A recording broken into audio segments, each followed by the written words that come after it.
আমাদের জাতীয় সঙ্গীত রবি ঠাকুরের, এই রবি ঠাকুরের জাতীয় সঙ্গীত কবে জানেন? 1905 সনে বঙ্গভঙ্গ আন্দোলনের সময় রবি ঠাকুর এই সঙ্গীত করেছিলেন, আমার সোনার বাংলা আমি তোমায় ভালোবাসি। উনি একজন ভারতীয় নাগরিক।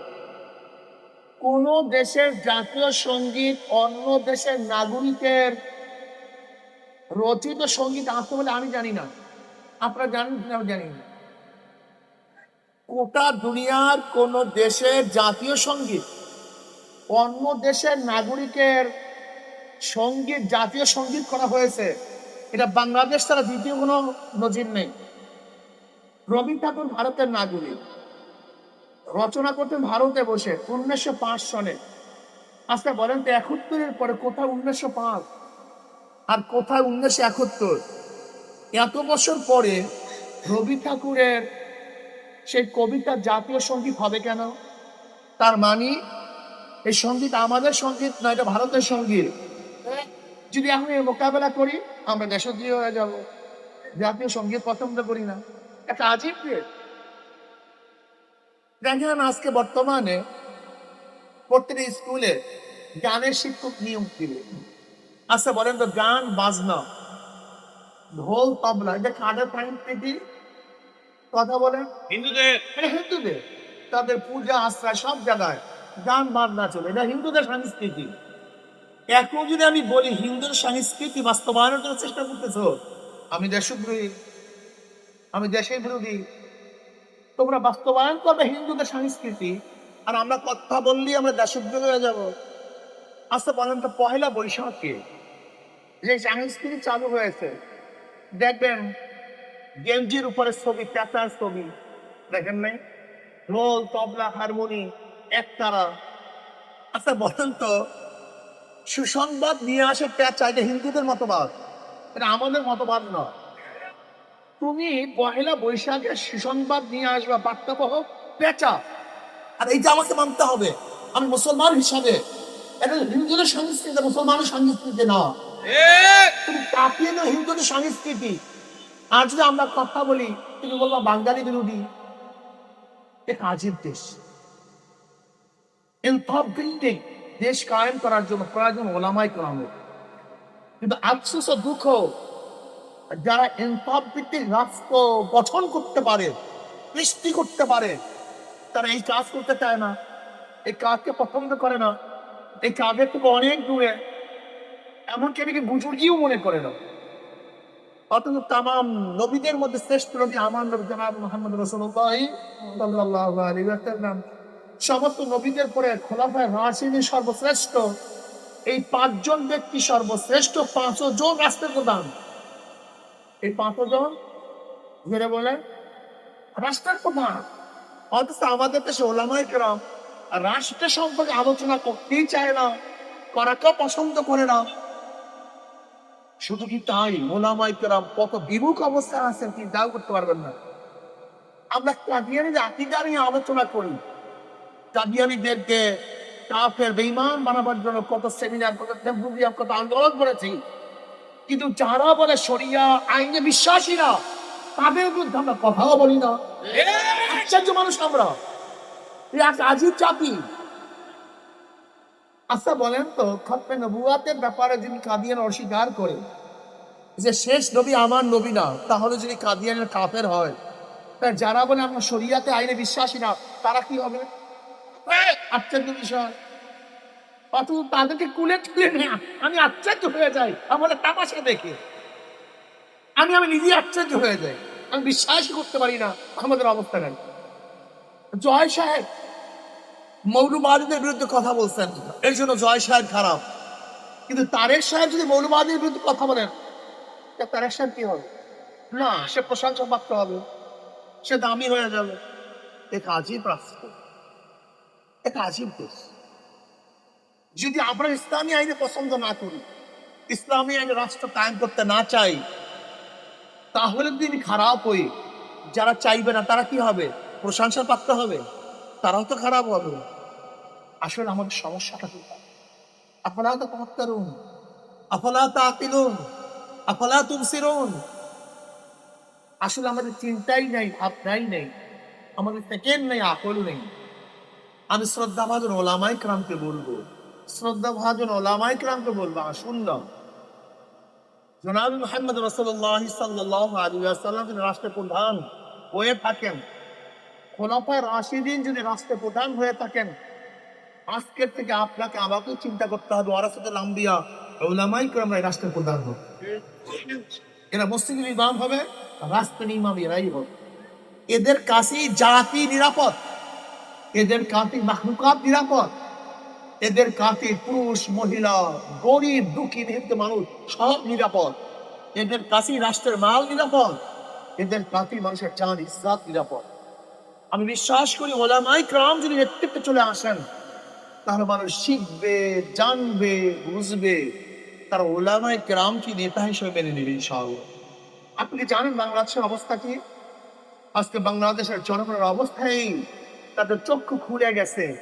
কোন অবস্থাতেই চাঁদাবাজ, গুন্ডা, বদমাশ, ধর্ষক দেখে বাংলাদেশের মানুষ আর ভোট দিবে না। শুধু ওই চরিত্রের মানুষগুলি দেখি যারা ধর্ষণকে পছন্দ করে, ডাকাতিকে পছন্দ করে, সন্ত্রাসকে পছন্দ করে, চাঁদাবাজিকে পছন্দ করে, জুলুমকে পছন্দ করে, তারা ব্যতীত যারা শান্তিতে থাকতে চায়, শান্তিতে বসবাস করতে চায়, ইসলামী হুকুমাত চায়, সমস্ত মানুষের জান মানে ইজ্জত আবরু রক্ষা করতে চায়, তারা চাঁদাবাজদেরকে কোনো অবস্থাতে আগামীতে ভোট দেবে না। বিশ্বাস করেন আপনারা, আপনারা চিন্তা করতে পারবেন না মানুষ কত পরিবর্তন হয়ে গেছে। আসুন ওলামায়ে কেরাম, সাধনার সারা ইসলাম হুকুমাত হয়। নবী আলাইহিস সালাতু ওয়াস সালাম ইসলাম হুকুমাতের জন্য সাধনা করেছেন, সাহাবায়ে কেরাম রক্ত দিয়েছেন, আমাদের আকাবেররা রক্ত দিয়েছেন, জীবন দিয়েছেন। আপনি আমি জামার মধ্যে ময়লাও লাগবে না, একটু গালিও খাবেন না, টিটকারিও খাবেন না, আপনাকে কটুক্তিও করবেন না, ইসলাম হুকুমাত হবে, এটা হতে পারে না। নবী আলাইহিস সালাতু ওয়াস সালাম আরবের মধ্যে সবচেয়ে সম্মানিত ছিলেন।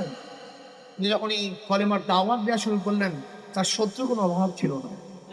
আজকে আপনি সত্য কথা বললে আপনার শত্রু হবে, তার মোকাবেলা করে আপনার সামনে অগ্রসর হতে হবে। ইনসাফ ভিত্তিক রাষ্ট্র কায়েমের জন্য একমাত্র অবদান রাখতে পারে ওলামায়ে কেরাম।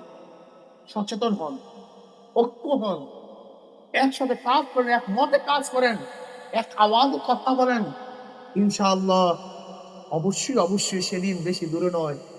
আমি দেখতেছি মনে হয় আমার সামনে, আমার বিশ্বাস করে আমি স্বপ্নে দেখি, জাগ্রত অবস্থায় দেখি, শয়নে দেখি, স্বপ্নে দেখি, সেদিন বেশি দূরে নয়। ওই সংসদ ভবন ইনশাআল্লাহ কলেমার উদ্যান হবে ইনশাআল্লাহ। সেদিন বেশি দূরে ৯৯% মুসলমানদের দেশে, যেখানে আল্লাহু আকবার ঘনিত মানুষের ঘুম ভেঙে,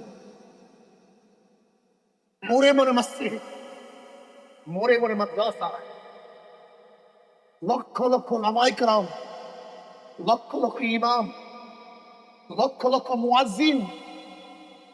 আজকে কওমি মাদ্রাসাগুলির কোনো বাজেট নেই, নির্দিষ্ট কোনো সংস্থা নেই। এই বাংলাদেশের জনগণ হাজারো নিজের মাথার ঘাম পায় ফেলানো টাকা দিয়ে যে প্রতিষ্ঠানগুলি চালাইতেছে, যে মসজিদগুলি এত সুন্দর করতেছে, সেই দেশের মানুষের কলমের মধ্যে ঈমান আছে, ওরা ইসলামকে পছন্দ করে, কিন্তু আমরা ইসলামকে পালন করতে পারি নাই, ইসলামের বাস্তবতা দেখাতে পারি নাই।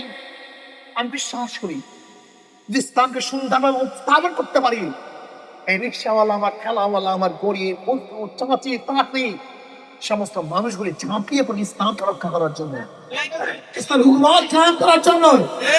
ওরা চোর, গুন্ডা, বদমাশ, ডাকাতদেরকে আর কোনোদিন ভোট দিবে না।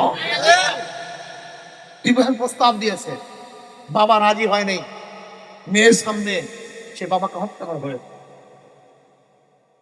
চাঁদা দাবি করেছে, দেওয়া হয় নাই, স্বামীকে বেঁধে রেখে সবাই সামনে স্ত্রীকে ধর্ষণ করা হয়েছে, চাঁদা না দেওয়ার কারণে মাথা দেখতে দেওয়া হয়েছে। আপনি দেখেছেন নরসিংদীতে সংবাদ পরিবেশন করার জন্য সাংবাদিককে পিটিয়ে হসপিটাল ভর্তি করানো হয়েছে। এই কত বর্ষী,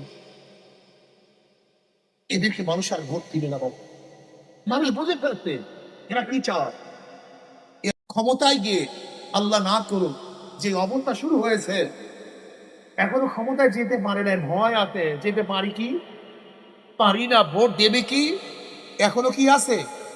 যখন ভয় থাকবে না, লিখে রাখলেন আল্লাহ না করে চাঁদাবাজ জালের নামে ক্ষমতায় যায়, তাহলে এই দেশটাকে নরকে পরিণত করবে। নরকে হাঁটতে পারবেন না, চলতে পারবেন না। এখনই মসজিদের ইমাম সাহেব কথা বলতে পারে না, এখনই মসজিদের ইমাম সাহেব বক্তৃতা করতে পারে না। আল্লাহ না করে যদি ক্ষমতায় যায়, কোন ইমাম সাহেব কোরআন ও হাদিসের বয়ান করতে পারবেন না, বরং তারা যা লিখে দিবে সেই কথাই আপনাকে বলবে। সে সময় চলে আসছে না, আমাদের এখানে শক্তিশালী কেউ নাই।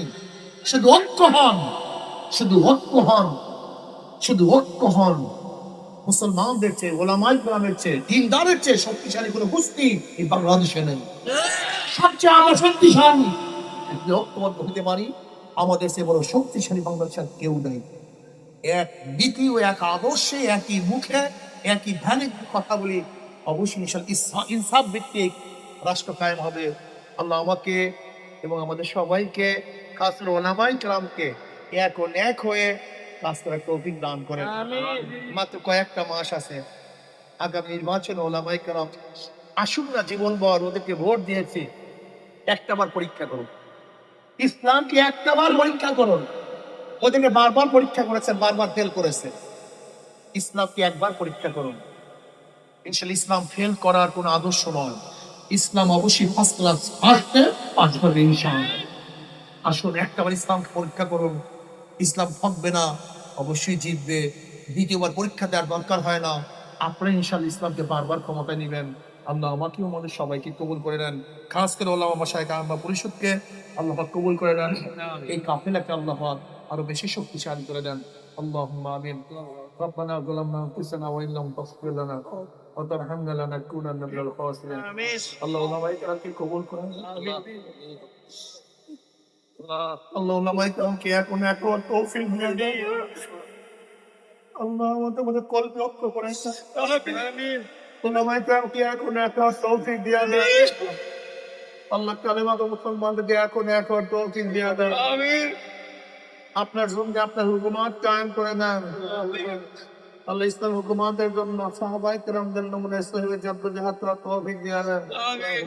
আল্লাহ হাত পাতাকে বিজয় করে দেন। আমিন। আল্লাহ হাত পাতাকে বিজয় করে দেন। আমিন। যারা আয়োজন করছে, আয়োজকদেরকে আপনি কবুল করে নেন। রব্বিল হামহুমা কামা রব্বায়ানি সগীরা। সুবহান রাব্বিকা রাব্বিল ইজ্জাতি আম্মা ইয়াসিফুন, সালামুন আলাল মুরসালিন, আলহামদুলিল্লাহি রাব্বিল আলামিন। আসসালামু আলাইকুম ওয়া রাহমাতুল্লাহি ওয়া বারাকাতুহু।